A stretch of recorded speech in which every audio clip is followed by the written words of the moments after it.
Once you've chosen your book size, you'll have to format the margins or the white spaces on each side of the text in Microsoft Word. Believe me, this is more important than it sounds. To do that, click Page Layout, then click Margins, then click Custom Margins. These are the margins that I like to use. 0.7 inches for the top margin, 0.7 inches for the bottom margin, 0.5 inches for the inside margin, 0.5 inches for the outside margin, and 0.5 inches for the gutter. The gutter is the part of the page that goes into the binding. If you don't have a gutter, your text might get sucked into the center of the book, where people will have a hard time reading it. In order to keep your gutter margins in the proper places, you'll need to mirror them. To do this, click the arrow beside multiple pages and choose Mirror Margins, then click OK.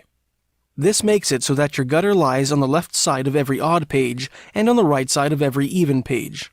That's what we want to do right now. And don't forget to save your file. In the next section, we'll make our book's chapters conform to the size and margins of our template file. See you there.